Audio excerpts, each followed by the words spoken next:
Bonjour les gens, voilà, aujourd'hui petite présentation d'un camping-car que je vais restaurer. J'ai donc acheté ce petit camping-car pour un petit 800 € avec 220 000 km.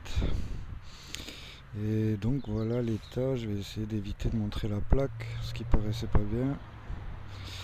Voilà, alors bon ben là il y a un peu de carrosserie, le phare qui bouge, qu'il faut que je recolle la patte là. Bon, la calandre à revoir. Hop. Voilà, là c'est pareil, un peu de carrosserie à voir. Sur le haut, c'est une cellule Challenger. Hop, on la voit comme ça.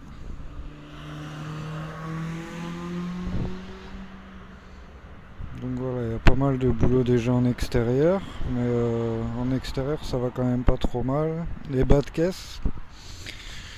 Alors les bas de caisse, bon ben là c'est la fin un peu, hein. Hop là. Tac. C'est manger de chez manger. Mais encore que c'est pas trop méchant. Donc du coup je vais vous montrer un site qui fait des bas de caisse déjà tout prêts, juste à ressouder. Et ils sont à 30 € par unité. Voilà, bon ça je pense que ça va virer tout ça. Je vais faire ou quelque chose en bois ou quelque chose en alu. Hop. On continue, on fait le tour. Sur l'arrière tout va à peu près bien. Hop, ici il n'y a que la plaque là. La plaque du pare-choc arrière qui évidemment avec l'eau a gondolé, du coup là c'est tout en schmilblick.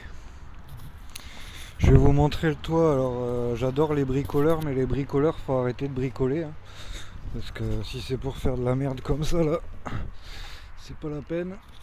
Alors voilà la bricole, hein.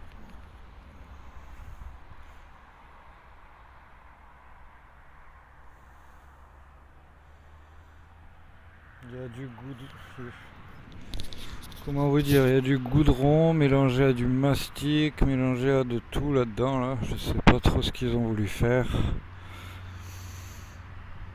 En tout cas, c'est vraiment bien touché, c'est vraiment bien dégueulasse.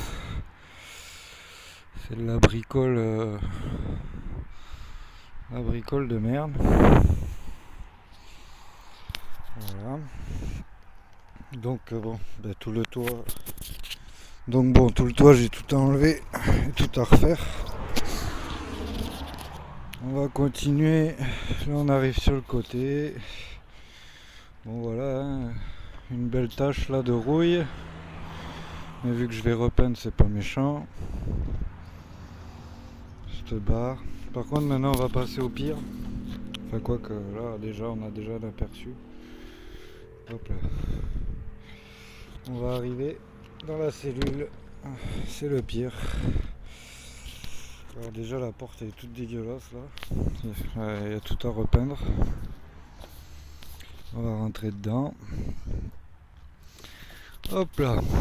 Donc, voilà l'état de la cellule. Tadadam. Hop. Si on regarde, oh ouais, voilà. En ce qui concerne les portes, elles tombent petit à petit. Bon, le plafond, tout est pourri. Ils ont essayé de faire des trucs un peu bizarres. Des expériences sûrement. Donc voilà. Ça c'est mort, c'est mort, c'est mort.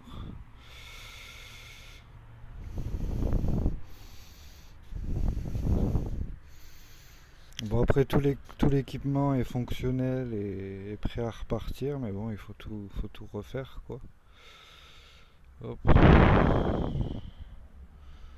Bon, ce qui concerne cette partie, elle est bonne. Ici, il n'y a pas de souci sur l'avant. Et voilà quoi, après, hein, il y a tout à refaire, hein. Tout est bien dégueulasse, tout est bien mal fait. Voilà, le bois, il a bien pourri. Il y a tout à virer là-dedans. Il y a des champignons, il y a tout.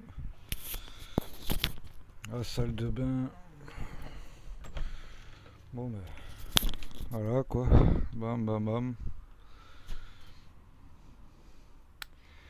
Donc voilà, ça c'est une cellule pourrie.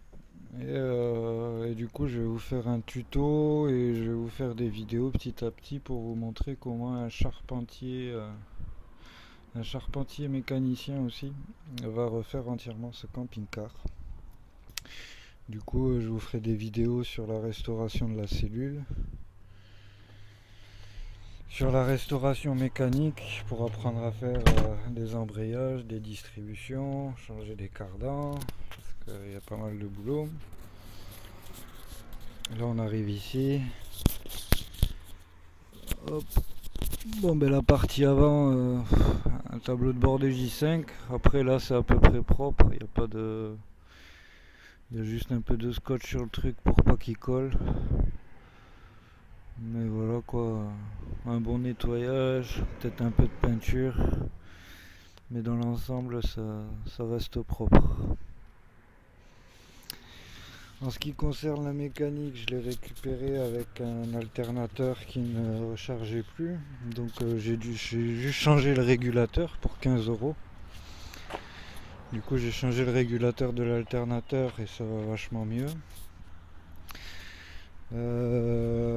J'y ai mis une paire de pneus neufs à l'avant, à l'arrière c'était bon déjà. Qu'est-ce que j'ai fait d'autre? Ah oui, alors très important sur les J5 et ouais, de toute façon sur tout type de véhicule, hein. Mais sur les J5 surtout, vous voyez le cylindre bloc de boîte de vitesse là, je viens de le changer qui était complètement HS.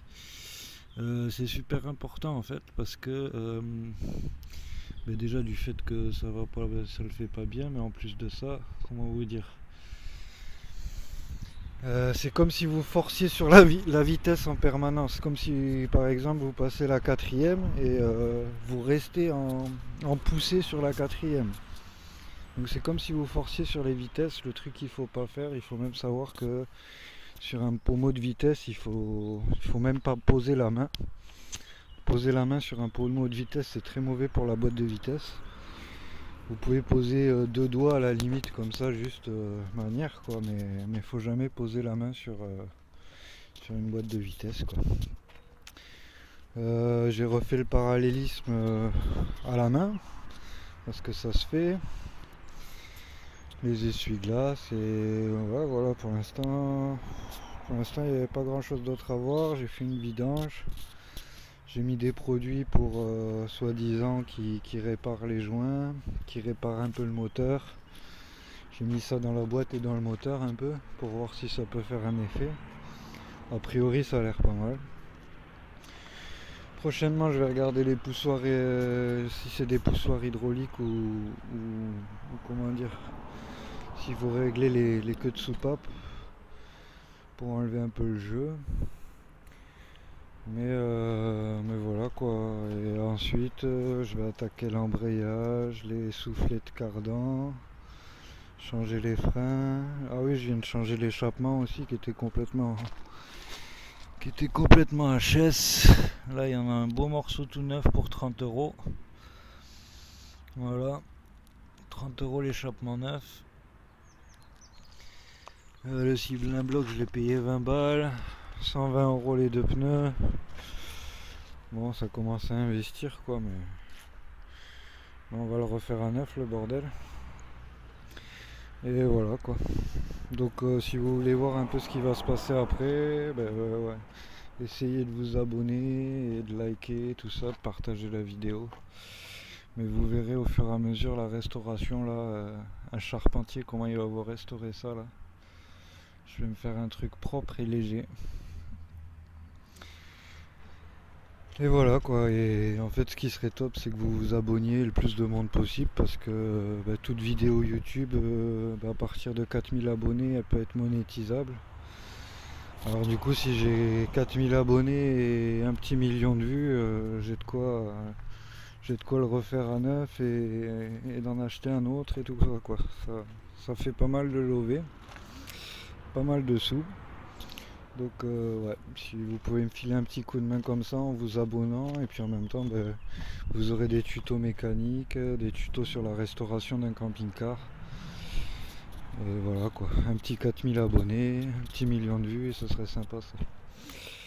Voilà, je vous laisse à tous et puis je vous dis éventuellement à bientôt. Attendez, hop, je vous fais une petite image pisse. Et hop, voilà, je vous envoie tout ça bientôt. À bientôt.